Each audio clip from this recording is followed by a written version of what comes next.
문학으로 삶을 나누고 문학으로 세상을 읽는 시쿵 김은자 시인입니다.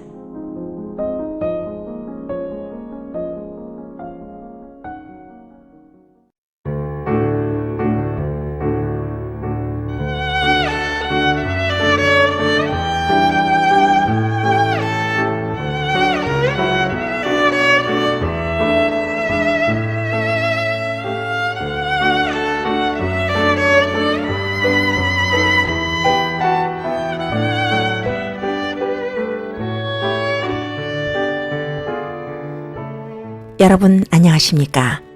초록이 조금씩 계절을 잠식해가는 5월입니다. 꽃들도 제 모습을 드러내면서 향기로워지는 계절이죠. 지난주 일요일이 마더스데이였는데 어떻게 잘들 보내셨는지 모르겠습니다. 예전 같으면요, 레스토랑에 예약이 꽉 찼었을 텐데요. 올해는 코로나 바이러스로 인해서 만나지도 못하고 카드와 꽃만 받은 어머님들이 대부분일 것입니다. 그래도 봄은 또 이렇게 우리 곁에 와 있습니다. 지난 몇 주 동안에요, 뉴욕 일원에 비가 많이 내렸습니다.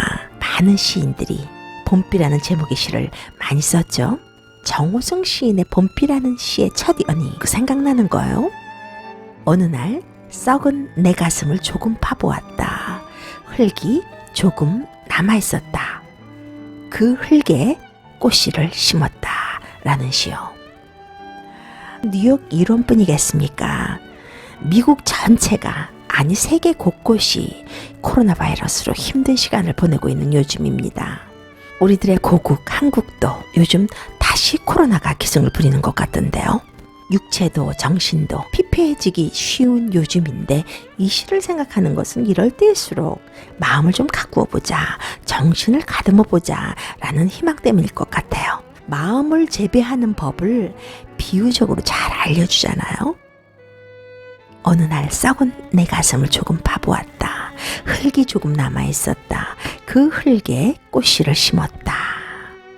무엇이든 키우려면 흙이 필요하죠. 조금이라도 남아있는 희망, 근기 같은 것. 그런데 그 희망은요, 썩어버린 내 마음을 파보면서 시작하는 것이었네요. 썩은 가슴을 파보니까 흙이 조금 남아있었다고 하는데 어떤 절망도 들여다봐라, 희망이 남아있다, 희망이 분명히 들어있다 라는 말과 같은데요. 절망과 희망은 종이 한 장 차인 것 같아요. 썩은 가슴에 흙이 조금 남아있는데 그 흙에 꽃씨를 심는다는 것, 현실을 포기하지 않고 절망을 희망의 흙으로 보고 더 잘 가꾸어서 좋은 결실을 맺게 하는 것. 코로나를 이기고 있는 뉴요커들, 그 중에서도 동포 여러분들께 주는 의미가 큽니다. 문학으로 삶을 나누고 문학으로 세상을 읽는 시쿵기차, 함께 달려보겠습니다.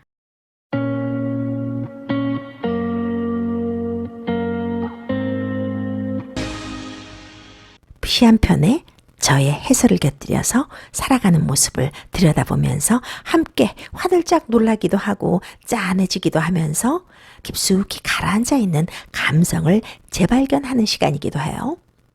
시가 말입니다. 의학처럼 질병을 치료하는 것도 아니고요. 그렇다고 법학처럼 사회의 기본 질서를 구축하는 어떤 기준을 제공하는 것도 아니잖아요. 그렇다고 해서 공학처럼 우리를 노동에서 해방시켜서 삶의 편리함을 주는 것도 아니고요. 그렇다고 돈이 되는 것도 아닌데요. 시는, 문학은 도대체 무엇에 써먹을 수 있는 걸까 하는 생각을 할 때가 종종 있습니다. 여러분들 중에도 그런 분들이 있을지 모르겠습니다.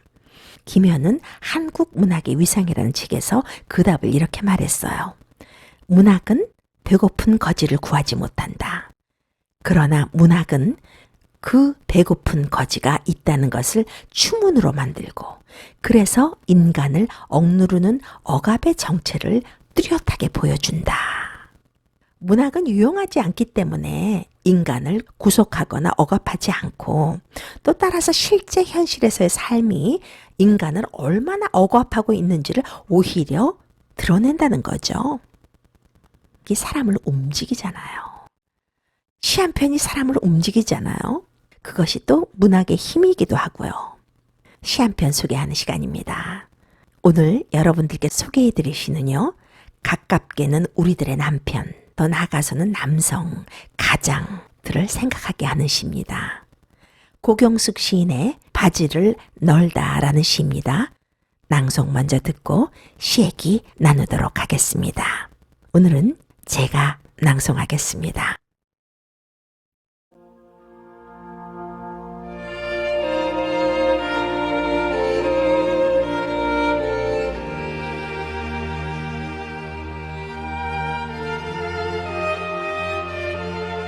바지를 널다. 고경숙. 빨래줄에 하반신을 건 그가 바람을 입는다. 두 갈래 길, 발을 찾아 끼우며 생의 분기점마다 선택에 익숙했던 12인치 통로 속으로 남자가 걸었던 길의 끝에 동그란 하늘이 있다. 철없이 벚꽃 아래 빙글대던 뻑뻑한 자동차 유리창에 꽃비 내리던 날, 와이퍼로 거칠게 헤치고 가던 그의 계절에 봄이 오긴 한 걸까? 바지 속 좁은 세상을 따라 발을 끼우고 힘차게 일어서면 발밑은 항상 차가운 땅. 돌려 입어도 과히 잘못될 것 없는 통치마처럼 가끔은 얼마나 펄럭이고 싶을까. 어제 내내 땀으로 범벅된 남자가 솔기마다 뭉쳐 아직도 젖어 있다.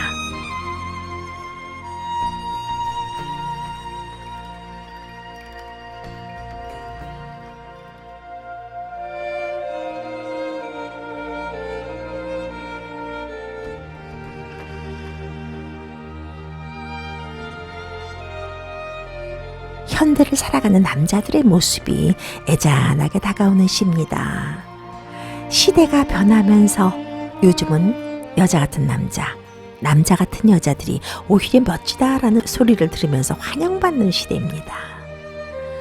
예전에는 남성의 상징이 미국에서는요, 말보로맨이라고 해서요, 말보로 담배 케이스에서 왜 빨간 셔츠하고 흰색 카우보이 모자를 쓴 남자 사진이 있잖아요. 터프해 보이면서도 바람과 같은 자유를 느끼게 해주면서 대자연을 누비는 강인한 독립정신을 가진 남성상, 그런 것들이 남성의 상징이었는데요.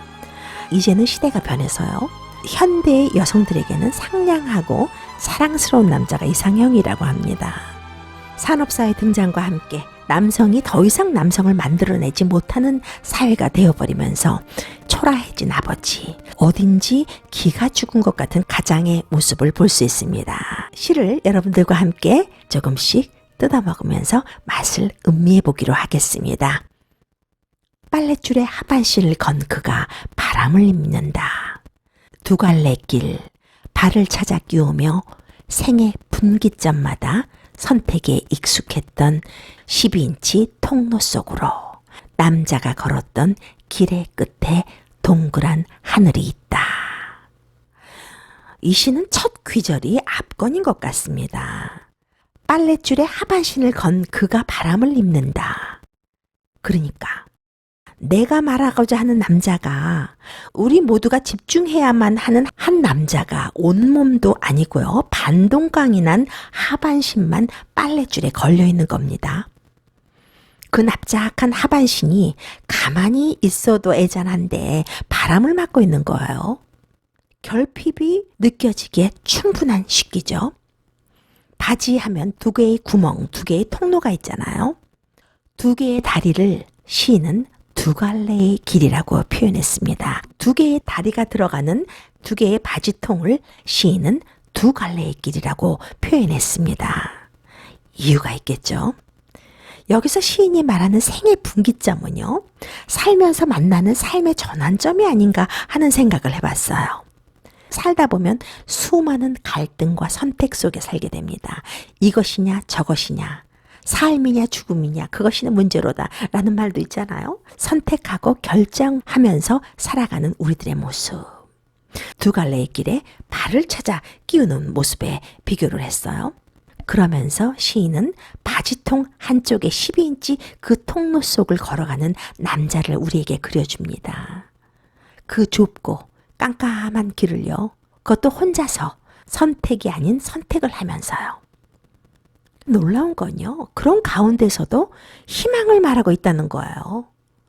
바지 속의 다리는 끝없이 걸었지만 길의 끝에는 동그란 하늘이 있다고 말하잖아요.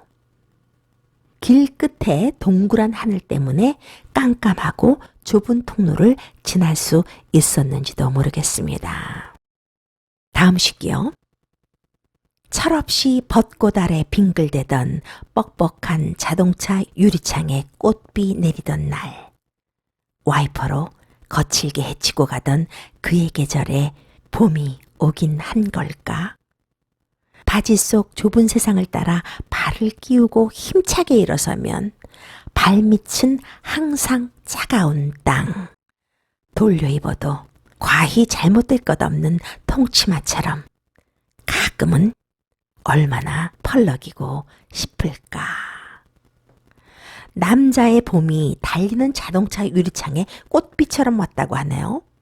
그는 잠깐 온 그의 계절을 와이퍼로 거칠게 헤치고 간다고 하죠.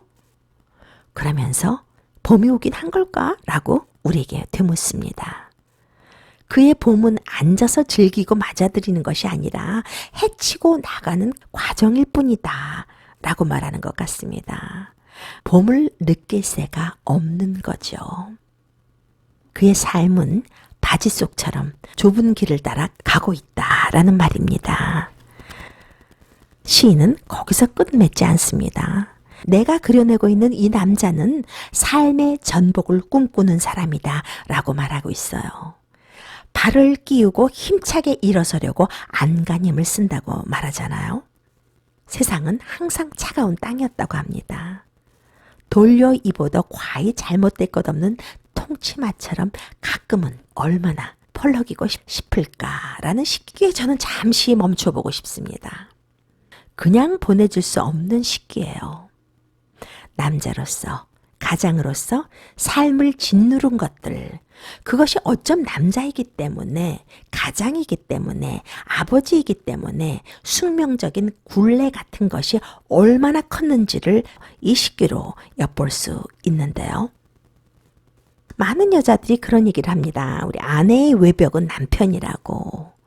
1차적으로 이 가정을 책임지는 사람은 아무래도 가장이죠. 그래서 그랬을까요?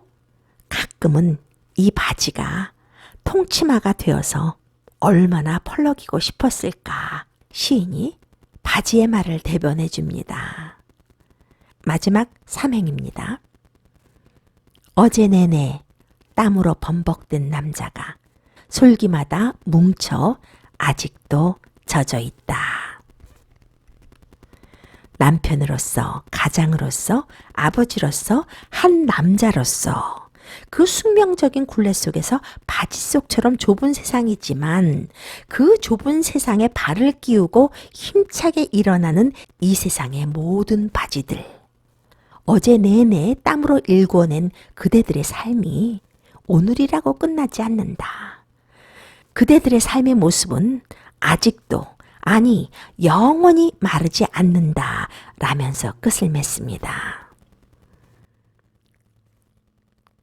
한 남자의 삶을, 한 가장의 삶을 빨랫줄에 매달려서 바람을 입는 바지를 비유해서 한 남자의, 한 남편의, 한 아버지의 생을 보여주는 시입니다. 오늘 이 시를 듣고 청취자 여러분들 중에 혹시 그런 바지 우리 집에도 하나 있어요 하는 사람들 많이 계실 겁니다. 애잔한 마음과 감사한 마음도 함께 들겠죠. 남성, 여성의 경계가 무너지고 있는 요즘 세상에서 이 바지가 주는 의미는 무엇일까요? 현대사회에서 이 바지 속처럼 좁은 세상에서 막막하지만 발밑은 차가운 얼음장 같은 땅이지만 발 제대로 끼우고 힘차게 일어서고 싶어하는 가장의 모습, 아버지의 모습, 가슴에 와닿게 만들어준 시입니다. 나이가 들면요, 여자들보다 남자들이 애처로워집니다. 여러분들도 그런 느낌 뭔지 아실 거라고 생각이 되는데요. 독일 속담에 남자가 울어야 그 가정이 건강하다라는 말이 있다고 합니다. 남자들은요, 미국인들은 조금 덜한데요, 감정을 표현하는데 익숙하지 않습니다. 삼키고 참는 것이 사나이라고 강요당해온 것이 또 한국 남성들이기도 해요. 그래서 그런지 울고 싶어도 울지 못해서 마음의 병이 들고 장기가 병이 들고 속으로는 온몸으로 울고 있는 남자들이 바로 내 아버지고 내 남편이고 내 아들의 모습일지도 모르겠습니다. 이 시를 쓴 고경숙 시인은요, 1961년 서울에서 출생했습니다. 2001년 개간 시연시를 통해서 등단했고요. 시집으로는 모텔 캘리포니아, 달의 뒤편, 혀를 짚다, 유령이 사랑한 저녁 등이 있습니다. 수주문학상, 두레문학상, 경기예술인상, 한국예총 예술문화 공로상, 부천시 문화상 등을 수상했습니다. 부천예총 부회장, 부천문인협회 회장, 수주문학상 운영위원장 등을 역임했고요. 현재 유네스코 문학창의도시 운영위원, 부천 펄벅기념관 운영위원 등으로 활동하고 있습니다. 고경숙 시인은 시집이 4개 있습니다. 개인적으로 저는요, 그녀의 일집 모텔 캘리포니아를 많이 좋아합니다. 그녀의 시는요, 본질을 파내려 가면서 의미를 축출해내는데 재주가 있는 시인입니다. 모래 속에서 금을 축출해내듯이요. 하나의 사실을 적나라하게 보여주면서요, 가슴을 퍽 치고 가는 힘이 있어요. 웃어야 할 때 울게 만들고 울어야 할 때 웃게 만드는 감동의 깊이를 더해주는 시를 쓰는 시인이기도 합니다. 바지를 널다, 제목부터 의미심장했죠? 여러분들의 바지는 지금 어디에 널려 있습니까? 펄럭이고는 있는 겁니까? 빨랫줄에 겨우 매달려 있나요?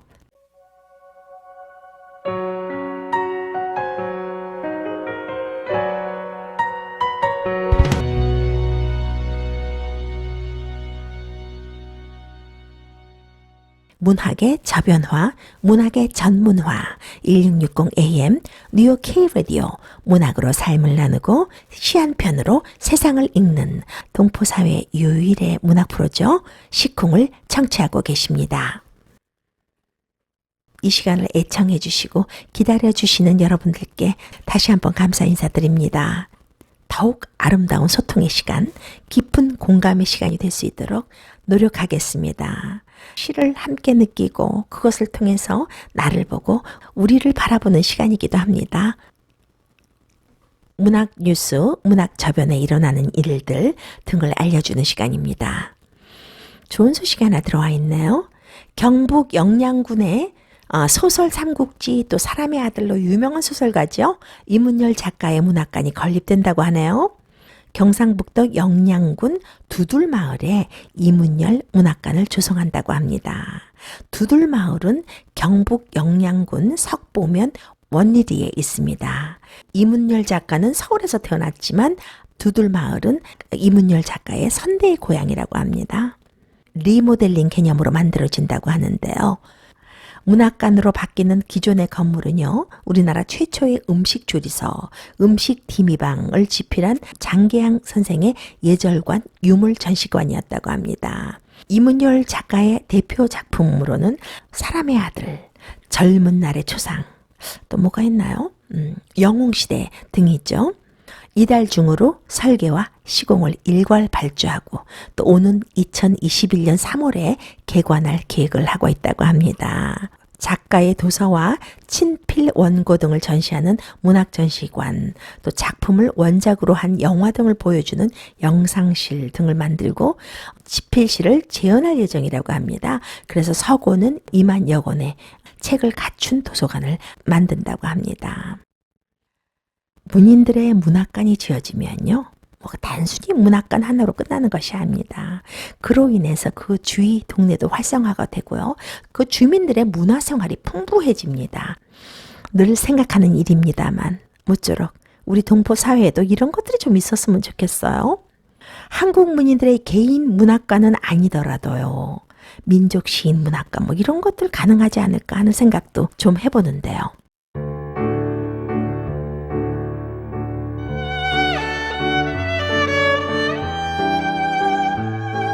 여러분들과 시 얘기 살아가는 얘기 하는 사이에 어느덧 시쿵기차 떠날 시간이 되었습니다.